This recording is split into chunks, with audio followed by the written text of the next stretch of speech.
in the city are dying, right? Yeah. And there are different kind of palms that are dying, not just one type. Okay? So back in 2013, we found a disease here in City Park. And if you've been here before 2013, you will know there are a lot of palms, but not anymore. They are smaller palms now because they are replanting them. Okay? So their disease was called lethal bronzing. Okay? It has changed the name so many times. It was known as Texas Phoenix palm decline. People from Texas didn't like that because they don't want to put your state name on the disease. So they say, no, this is going to be date palm lethal decline. Okay? And now it's being called lethal bronzing. Okay?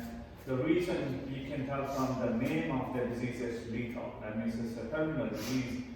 Once those palms are infected, there's not much can be done to save them. Okay? But then, why do we need to worry about it if we can't do anything about it? Because the disease spread from palm to palm. And there's an insect that will bring the bacterium or the phytoplasma from infected to healthy trees. Okay? So if you have a property with 10 palms on it, and one started having the disease, then obviously the other one are going to be infected too. Okay? Like I said, it was detected here in 2013 on Canadian Island palms. Those are one of those tall palms. Yes, ma'am. Infected by an insect? It's transmitted by an insect, and I'll show you It's that. transmitted. Transmitted. But it's not an insect itself. So lethal bronzing is a phytoplasma disease, very close to like a bacterial disease, but it doesn't have cell wall, and you can't culture it out like other bacteria. Okay. Now these are the hosts for lethal bronzing. Chinese windmill palm somehow is getting more susceptible to this problem in Louisiana. Okay? And that one reason for that could be that the insect prefers that host to feed on. Okay? Do you know about Chinese windmill palm? These are those teeny, like a very small trunk, long and very few fronds on it. That makes a palmate. Okay? Then these are all the hosts here in Louisiana that we know of. Okay? Queen palm, we haven't seen it on queen palms, but the queen palm has its own problem. It's not cold hardy at all. Okay? You can start having the canopy dying back, but the most damage that is caused by some of the freeze is the longitudinal, I call them splits, okay? In the trunk. You might have noticed that. So if those longitudinal splits are colonized by saprophytes, they're going to decay the trunk. And if there is a heavy wind, there is a chance that it's going to fall over. And those palms are really, really heavy. Okay? So it becomes like a hazard, health hazard. Okay? Especially when they're planted next to like an entrance of a building, next to the pool, those kind of things. So it can become a very expensive removal as well. Okay? At present, we have it in East Carroll Parish, Jefferson, Iberia, New Orleans, St. Bernard, and West Carroll parishes. Okay? It's not all over Louisiana yet, but at some point it's going to be. And believe me or not, Chinese windmill palm is a new host for this disease that we found in Baton in the entire world. It's never been reported before, but we found that in Baton. So what are we talking about? Okay, these palms. So these are the Chinese windmill palms. Okay, this was planted in 1977. Okay, so this is not something that somebody brought and exposed and planted like from Florida, because lethal bronzing is found in Florida and Texas as well. Okay, and Arizona.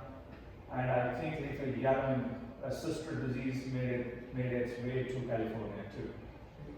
So now imagine what's going to happen in California. Okay? It's a terminal disease. So this is what you start seeing, the lower fronds. Now, generally on the palms, if you don't take those lower fronds, you will see those fronds like that. But they will droop. Okay? So they separate from the rest of the canopy. Okay? This may happen on these Chinese fruit palm within like 3 months after the infection started. And then within like 6 months, this is what end up having those dead palms there. Now, I have landscapers ask me this question: what if I just cut it out from here? Will it grow back? No, palms are monocots. They are not dicots. They are not like your oak trees. You cut the oak tree, it will sprout back. It's not going to happen. These are monocots. These are like a sweet corn plant. Once you cut it, it's not going to grow back. Okay? The growing point here is there right there. And that's what happened when some of the freeze, when we had last year, we had the Mardi Gras freeze. A lot of palms in Bangalore, they're not coming back. Okay? And a lot of homeowners, that's what they did. They cut that part out and hope that it will grow back. But they're just like the stems standing there. Okay? This is very diagnostic. Now, this was planted in 1950. Do you know where Baptist Clinic is in Bangalore on Perkins Road? This was their landscape. Now there are no more palms left there. They're all gone. Okay? Because of this disease. Now, people have asked me, like, when did you start taking care of it? Okay? Technically before the disease started.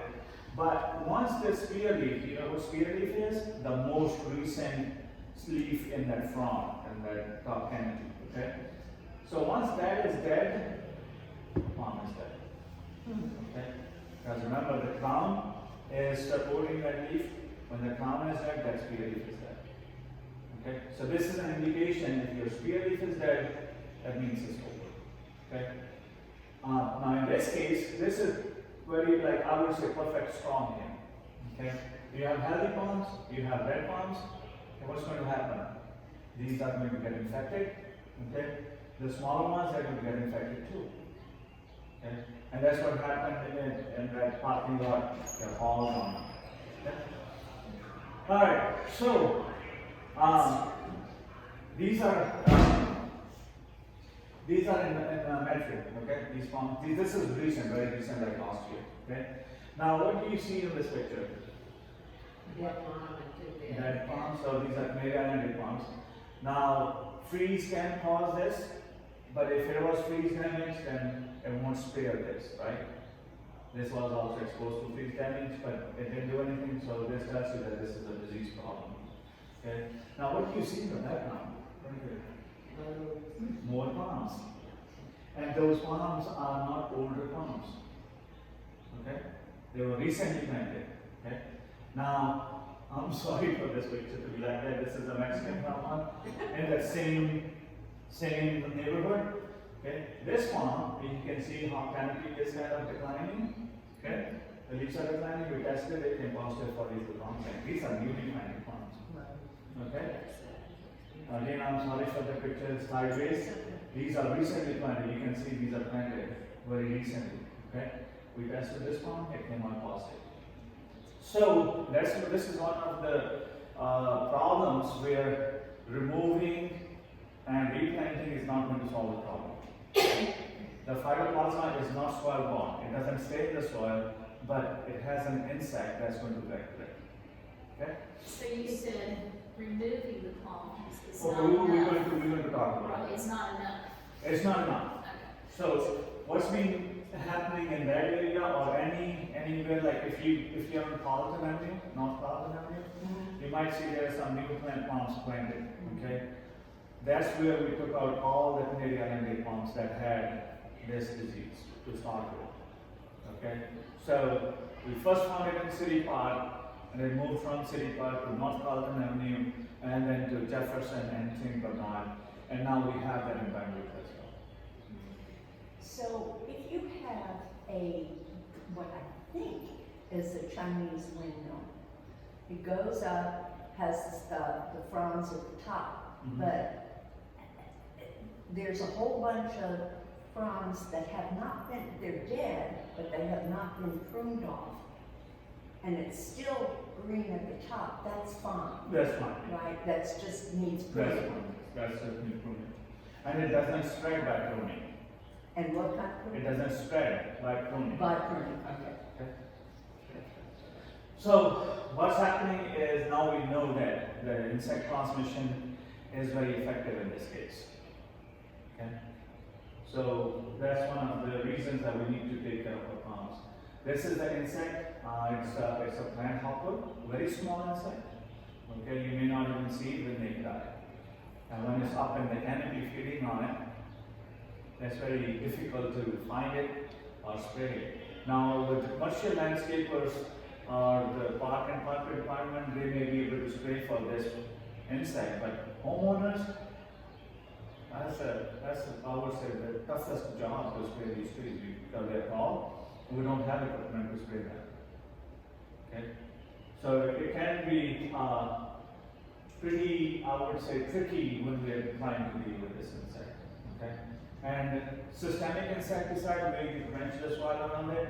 It may not work because depending on when you applied it, if it went through the plant system or when the insect population is there, so it's very tricky. Okay, and this is the reason that we need to take care of those palms, because once they're dead, take them out. Don't plant new one in the same spot.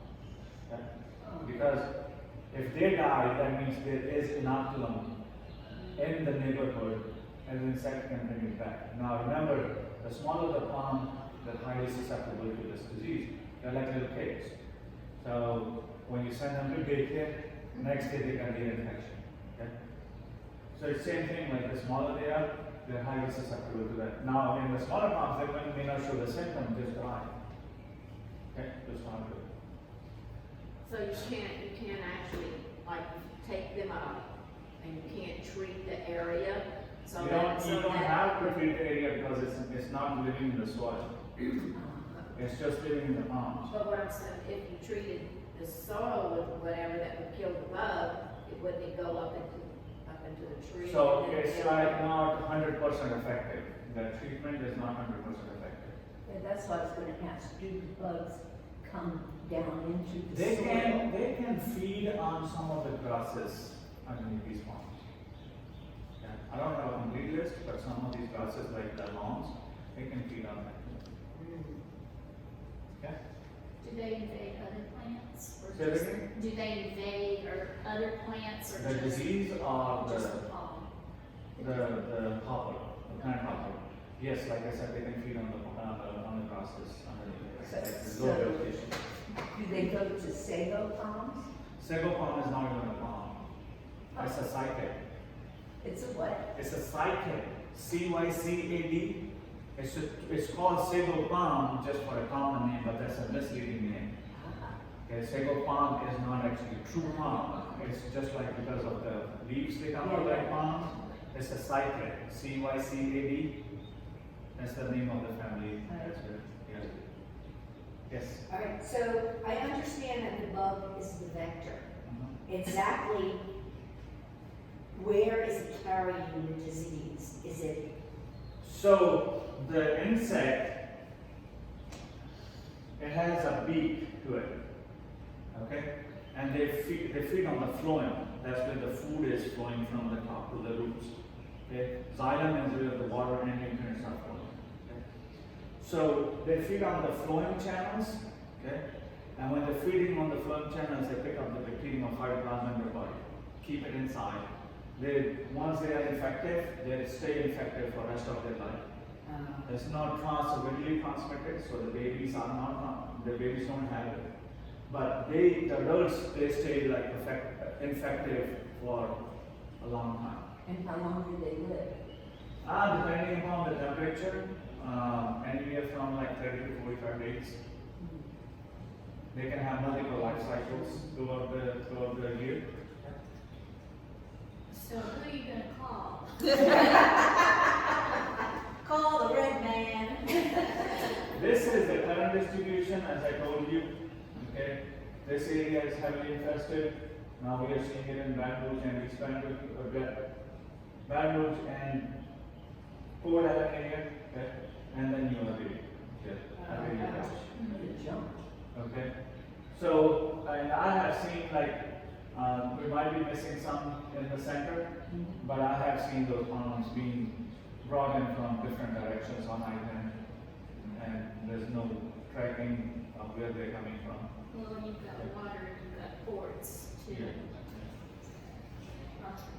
So how do we take care of it? Okay. First thing, I have to remove the affected palms. Okay.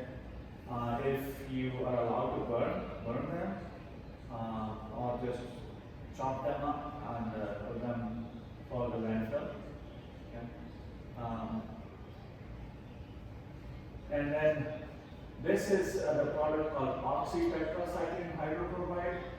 It's available, okay, but it's expensive. Expensive in the sense that you have to do at least quarterly applications of this product. Okay, and I know last time I checked it was like $50 treatment. So Per tree. per tree. So you're doing 4 treatments, that's $200. Okay, if you have 2 trees, that's $400. And if you have 10 trees, that adds up a lot. And then you have to keep on doing it. Then you have to keep on doing it until that plant, that palm is living. Now this antibiotic is not going to kill the phytoplasma, it's going to suppress it. Okay, so phytoplasma has to be in a number that will cause the symptoms or cause the spear leaf to die. If they don't reach that number, they're just in the system, they're not doing anything. Okay, so this antibiotic is just suppressing it, it's not killing it. So if you stop the treatment, they're going to come back and all your money and your labor and all the efforts, they will be gone. Okay? If you want to find more about that product, ArborJet OTC is the registered product. Now there is another product which is like $10 a treatment, but it's not available here. Okay? It's available only, it's labeled for Florida only.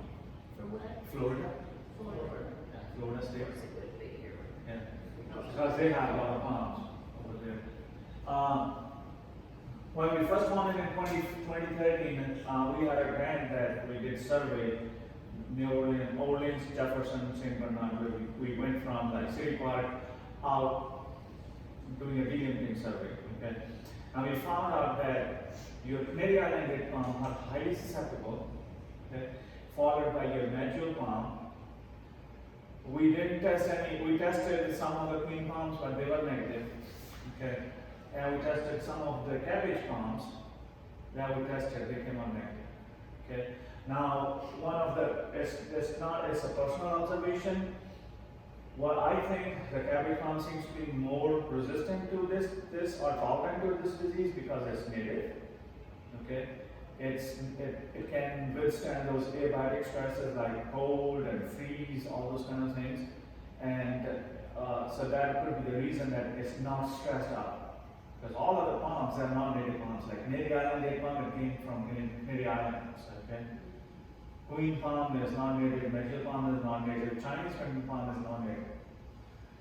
Okay, so this is the only palm that I have seen that is kind of like, we haven't tested any resistance, we haven't tested the plants, like we inject the phytoplasma and wait for the symptoms to appear. We haven't done that. So this is just a personal opinion that during that survey for our observations that we saw that cabbage palm was the least positive tested palm that we had. Okay. Now at some point, another I would call it like adding fuel to the fire is that you might have seen more and more palms being planted in New Orleans City. Yeah. Okay. Wherever they want to put a palm there, they are putting palm there. Wherever they can put a palm, the park and parkway departments are doing that. And I'm not blaming them for doing that because it's not that they want to do it, it's because the tourists want to do it. They want to make New Orleans Miami. It's not going to happen. Okay? They look fine when they're growing healthy, but when they start dying like that, it's costly. And these palms are not cheap. They are sold by the foot of that stem, and it becomes expensive. I remember one time I was in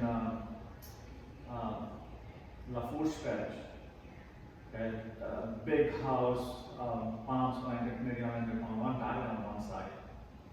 And the owner asked the landscape how much it's going to cost him to plant another same size. He said about $25,000 to $30,000, one palm. Wow. Does the city consult with y'all? They do. They do. And they just say, Well, we are an educational institution. We are not regulating anything. All we can do is teach. I can tell you a story back in 2010. The city sent me a sample of Mary Ellen date palm died of Fusarium wilt, which is another disease. And it only goes to Mary Ellen date palms. Okay? You can plant other palms. My first recommendation, I'll make it bold, underline it, and said, do not plant another Mary Ellen date palm in the same spot, Right. because that fungus is well known. 2 years later, after that incident, 2 years, so they sent me the coordinates, GPS coordinates. I'm like, let me check the last sample coordinates. I checked it, it's exactly the same. Okay, so there is lack of communication, okay? Lack of like, okay, we see a whole. yeah. Yeah. We got a mom that shoved it in there. Yeah. So that's all I have. If you have any questions, you can ask me now, or if you think of any question later on, that's my email address. Shoot me an email. Oh, yeah, we got a first. Thank you. Thank you.